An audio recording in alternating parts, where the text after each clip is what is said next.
My name is John Fitzgerald. Some of you will know me from the open day session that we did online. Obviously, I'd like to meet you because that's the way I operate. And I'd love to have met you today, but obviously because of COVID protocols, we couldn't meet. And I'd love to have met you in my classroom, which has got a huge screen and shown you something and talked about some film, because I believe that actually watching film on the biggest screen possible is the best way of watching film. Okay, so all I'm going to do today, I decided a couple of weeks ago I wasn't going to do anything terribly interactive on this Zoom session, primarily because as of yet, I don't know you. And I think, even doing team sessions with my own students over the last year, students are sometimes don't really want to get involved that much. So I decided just to kind of go through what we've done as regards what we're going to do on the course, bust in a few myths about film studies, talking about what the subject's all about and where it can lead you, a little bit about me. And I think that's plenty for you to take on board, because you've probably forgotten quite a lot of the stuff that if you were at open day that you actually encountered at open day. And as I said, obviously I'd like to have seen you all in my classroom in the autumn, but that wasn't to be. So hopefully I'm going to see lots of you next year in G111 in lessons. Okay, so what I want to do today is just to say a little bit about the subject, take a few questions and try and answer them as much as I can. And then basically, you've got the rest of the day to yourself, so probably another session later on. I'll just say something about the subject at the college. We've been running it. I introduced the subject. I used to teach it at a college called Bosworth College out in Desford. I've been teaching it now at QE. You'll be the 20th group coming through. So since 2003 was, I think, the first year I introduced it. It's been a really, really successful course in terms of grades, in terms of student interaction, in terms of what students got out of it. And as I'll say today, there's lots of different ways that you can use this course. I think a lot of students just think, well, I've got to get on the course just to be a filmmaker. Not necessarily. This is a course that you can run alongside other arts humanities courses, art courses. I've had physicists doing film, biologists doing film, who just do it because they love film. And I think that's really what I look for in a film student, is somebody who is just really into film, who wants to talk about it, is able to write about it, is able to take that sort of love somewhere further. And I do understand, I watch a lot of films and I watch a whole range of different films. I do understand that lots of you are coming at this from different angles. So most students who do film, who come into me, and this is most of them, are not film buffs, are not what we call cinephiles. They are film fans who go along to the multiplexes. Some of you, no doubt, will be going along to Fast and Furious next week. Though I get a lot of those sorts of students, but then I get students who actually do watch foreign language movies, who do watch old films, who I've been introduced to filmmakers like Wes Anderson by their older brothers and sisters or their mums and their dads, and they really come in with a huge amount of enthusiasm for the subject. But as I said, we get all sorts of students on this course, and it's been a delight to teach it, actually. And all I've taught for the last few years is film. And I'll talk more about numbers and stuff in a minute. So I'm just going to share a screen with you. This is a handout, which looks very nice. I didn't make it, so hopefully this will work. Yeah, and you can all see this. The exam board that we have for this subject is Educas, which has been running film for years. I work for the exam board as well. I do training for them. I write resources for them, and I'm a senior examiner. So I've been involved in the exam board, with the exam board since 2000, I think. That's about 20 years. And very much a lot of the practices that I do with teachers and a lot of the marking savvy that I've got, I try and transmit to students. Now, the big thing about film is that sometimes parents are a little bit, well, is it just, what's it like? What is it all about? And it's interesting what happens with parents, because once their sons and daughters do film, lots of parents come to me, and parents even say, we really wish the subject had existed when we were at school. So there's myths versus the facts. So firstly, that one of the big myths is you just sit around watching films. And of course, there's much more to film studies than just doing that.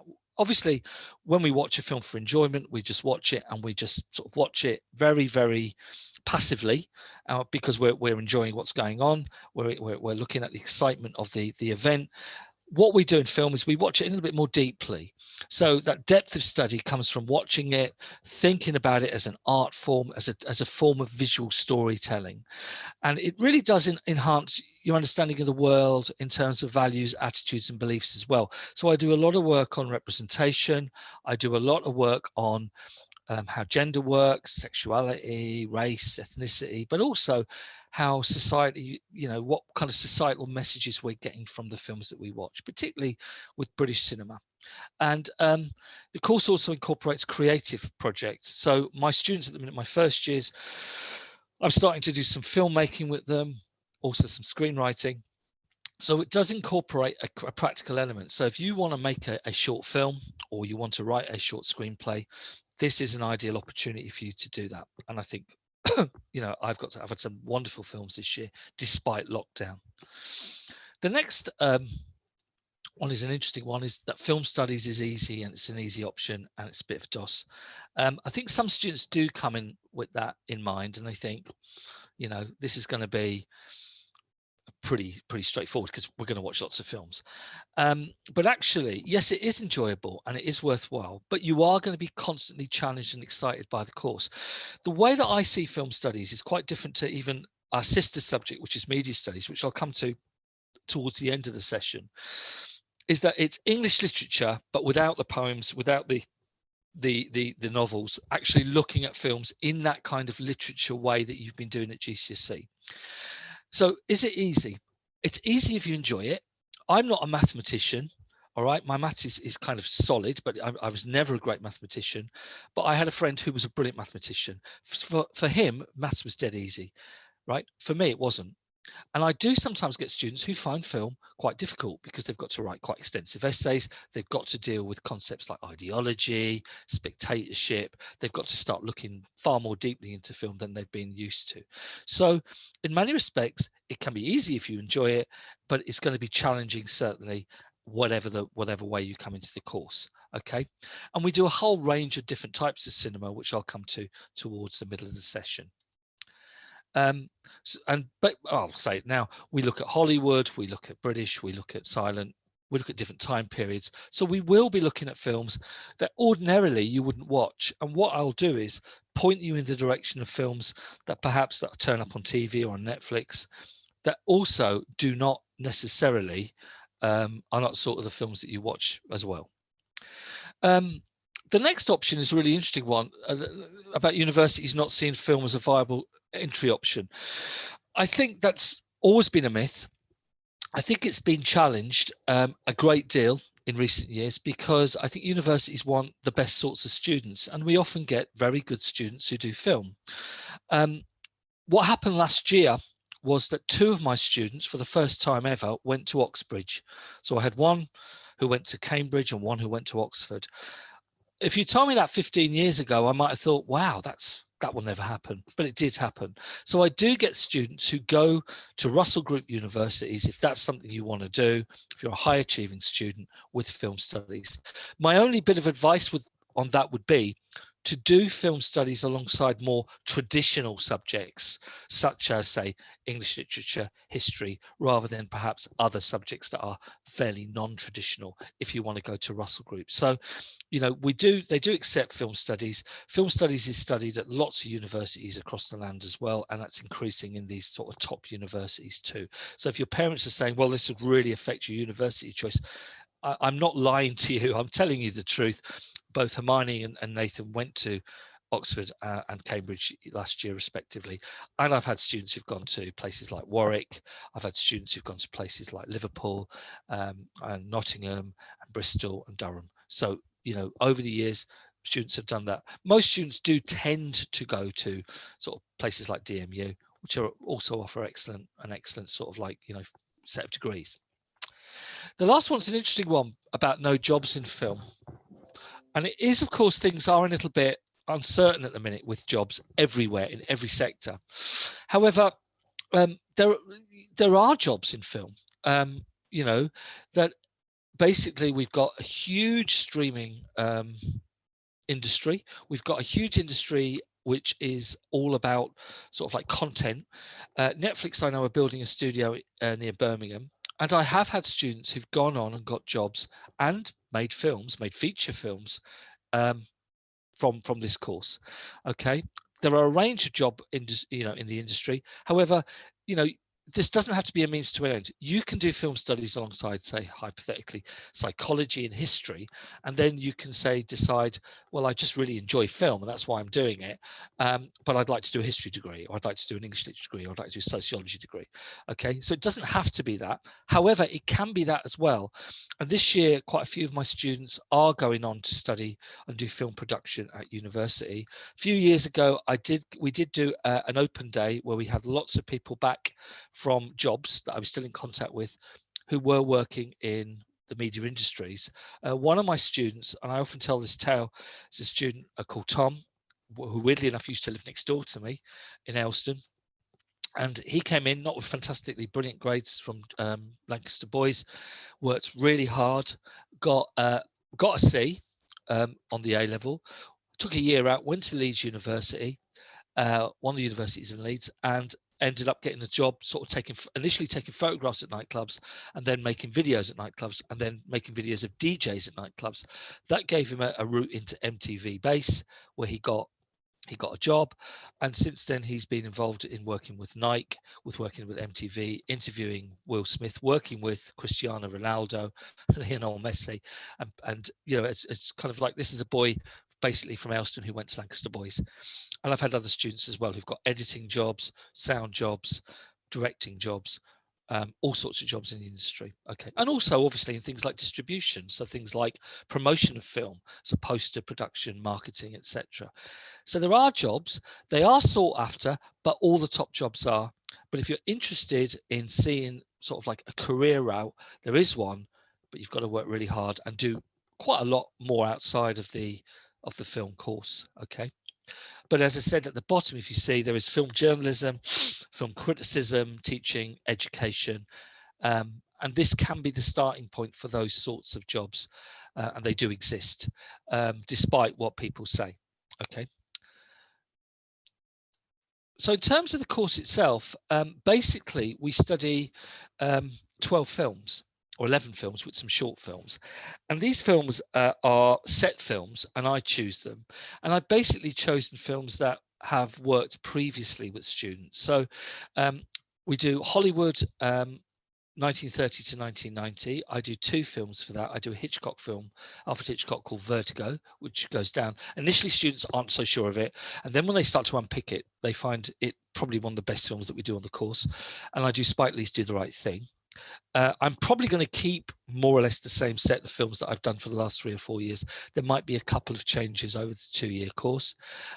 American independent film. So I have taught Boyhood, a film called Boyhood, but also a film called Winter's Bone.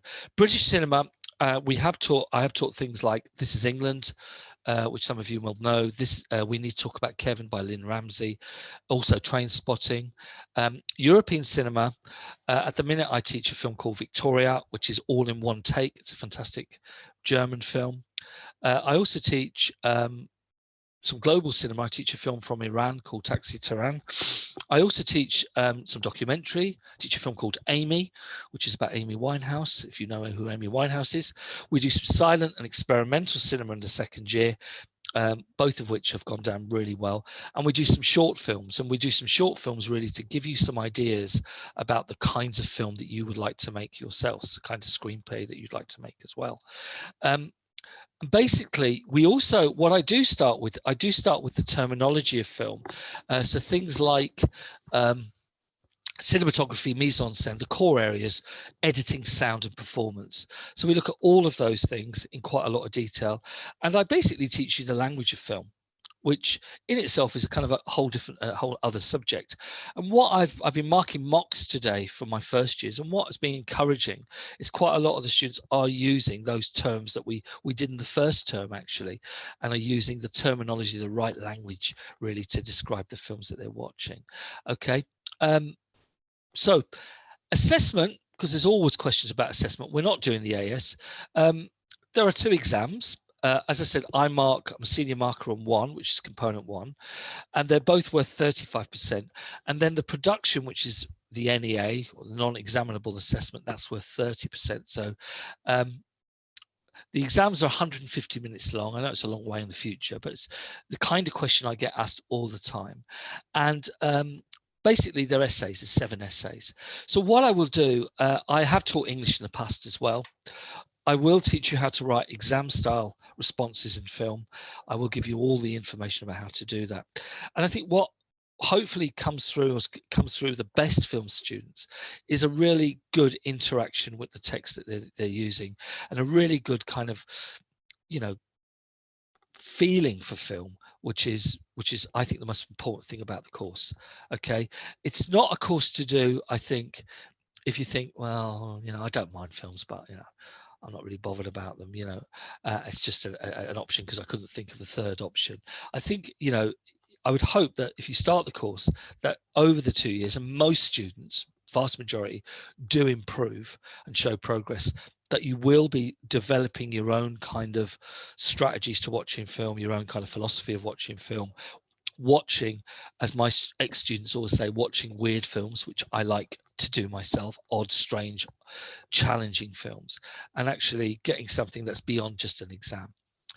So the A-level, as I said, you make a short film. You can make that on your phone. I have bought lots of new equipment for phones.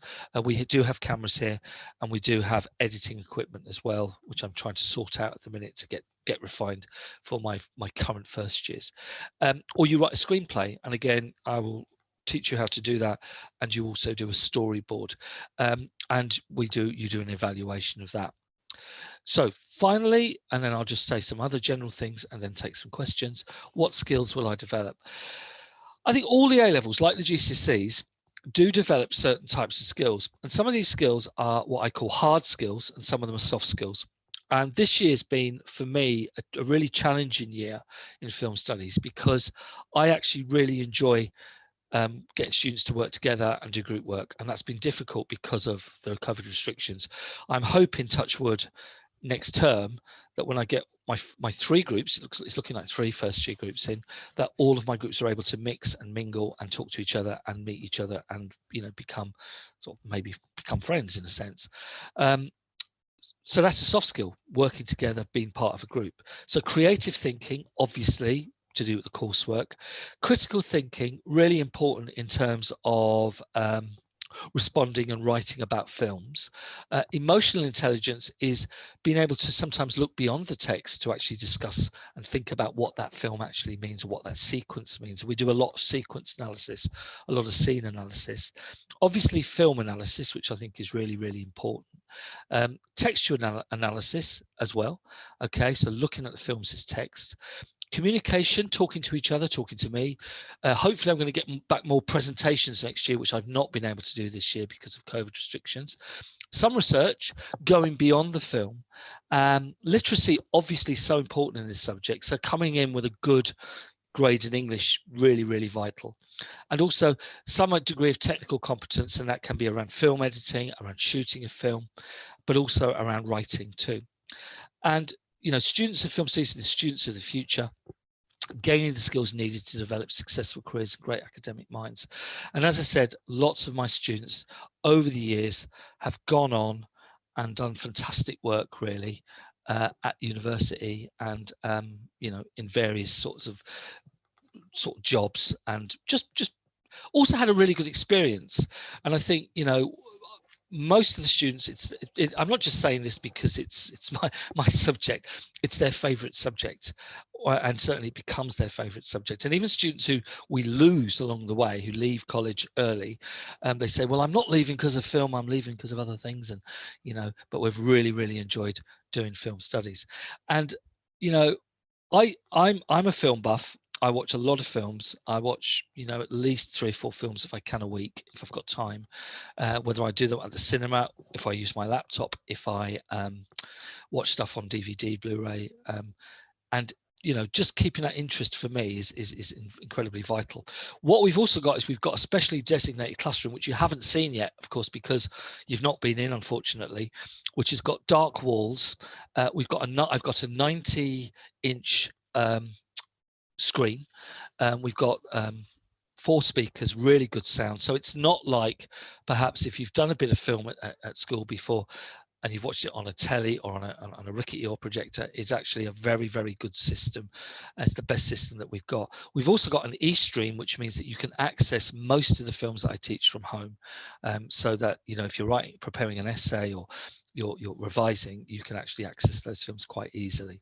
Okay, so I've got a couple of questions here, and this is Abdul.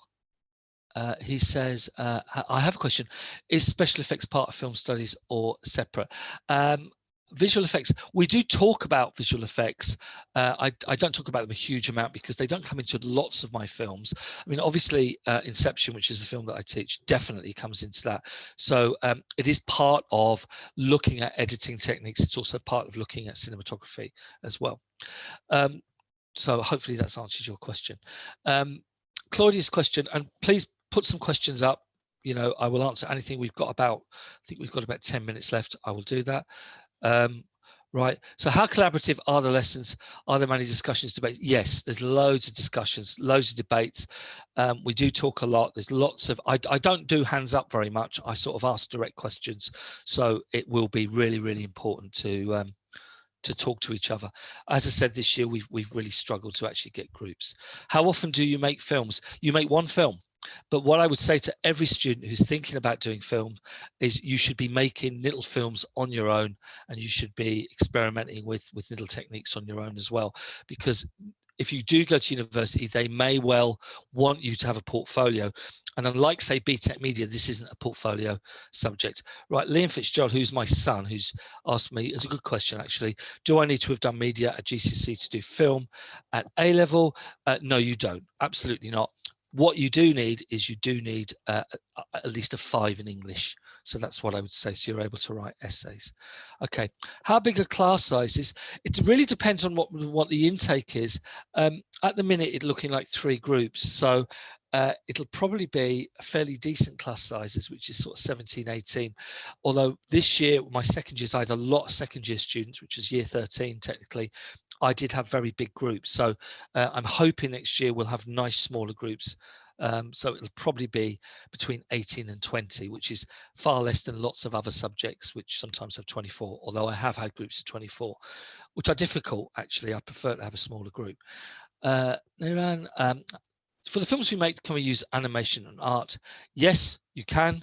I've had stop animation used before. I've had, if you can use graphics programs, we can talk about that. How long will we be able to make them? It's not something to worry about yet, but it'll be a 5-minute film, between 4 and 5 minutes, unless they change the timings again, which they did this year. And it will be, you'll have basically the autumn term of the second year. So we started in the summer term, and then in the autumn term, you'll have the whole of that. So you'll basically have 2 months really to do your film, which is plenty of time to make a 5-minute film or write a screenplay. What would a typical lesson look like? It really depends on what we're doing. What I do try to employ, Karis, is I do have lots of clips. I use YouTube a lot. I do have discussions, we have questions, sometimes you write things. I'm going to try next year, hopefully, if COVID has not gone, but if COVID is actually, if we're in a better position to have much more group work, and perhaps also use computers a little bit more, which we didn't do this year. Okay. How many classes are there? Well, there will be, at the minute, looking at numbers, depends, there'll be 3 groups. I teach all 3 this year. I teach most of the film, and you will have 4 lessons a week, 1 hour, 10-minute lessons, if we're all back. Because this year what we've done is we've done what we call a blend. So we've had a 3-hour lesson face-to-face, and we've done a 1.5-hour Teams lesson. And I'm hoping next year that we will be back in the classroom 4 times a week. What would be the standard time for the final film? I think I've answered that question, Maddie. So it's 5 minutes. for the actual film maximum, and you will have a couple of months to make it. What English do we need a 5 in? I would prefer the 5 in language, although if somebody comes to me and has got a 4 in language and say a 6 in lit, I will certainly look at the application. So it really just needs, ideally language, but if somebody has got, has had not a great prediction, because it is a prediction, it's not actually a grade in language, I will look at your literature grades and I'll look at other things. Okay, so I've got 5 minutes left. Right, so Amelia, is there lots of independent work in class or primarily group work? Do we make films as parts of groups? Good question. Michael Gove, who used to be the education secretary, we used to make films in groups, not allowed anymore. So it will be individual. In class, you do some group work together.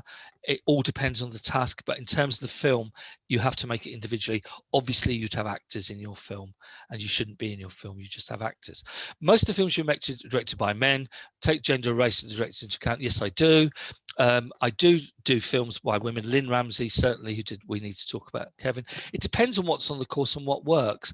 And I also don't just look at directors. I look at the themes of the films and whether they do involve female characters, and often they do. So I do take all that into account because it's important. But it all just depends on what is actually in each section. But those things are taken into account, as are things like ethnicity as well. Do you work in groups of films? No, I've answered that question. You have to do it as an individual. Is film GCSE useful for this course? Yes, it is, but not essential. So I've got a lot of students who do film GCSE who come in and do, a wonderful job, but you don't need film GCSE. I know it's an increasing subject at college, and it has actually increased my numbers. It will be useful, definitely, but it's not necessary. Right. So if there's any other questions, has anybody got any other questions? I'm just looking at the time. We've got, I think, about 4 minutes. What we'll do is when we start the course is I will start to teach. The best bit of advice I could give you is to watch lots of films over the summer, really.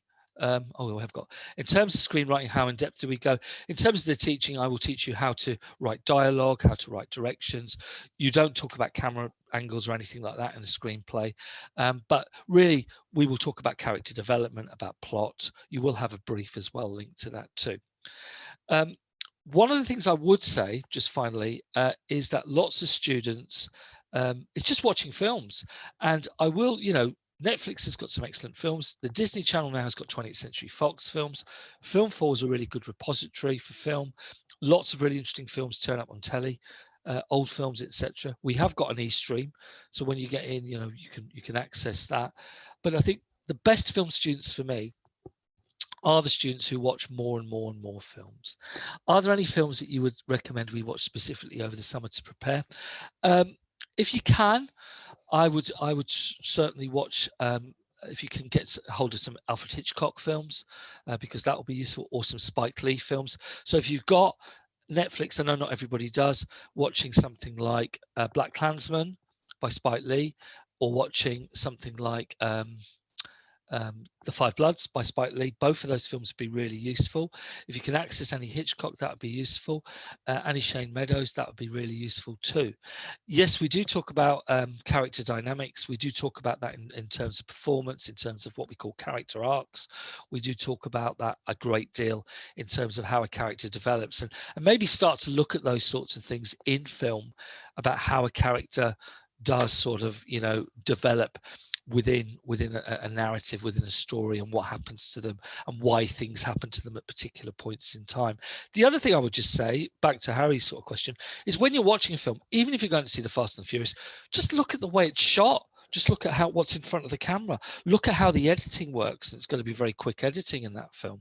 Look at, how music works, how sound works, all those sorts of things. Okay, so I've just been warned I've got 1 minute to go. I'm really looking forward to getting back to teaching everybody in the classroom in the summer, after the summer. I hope you all have a brilliant summer. I hope you get what you need in your GCSEs. And I think if you're going to do film, I think you'll have hopefully you'll have a really good experience.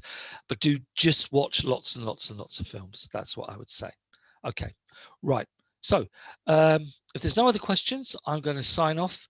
Take care of yourselves.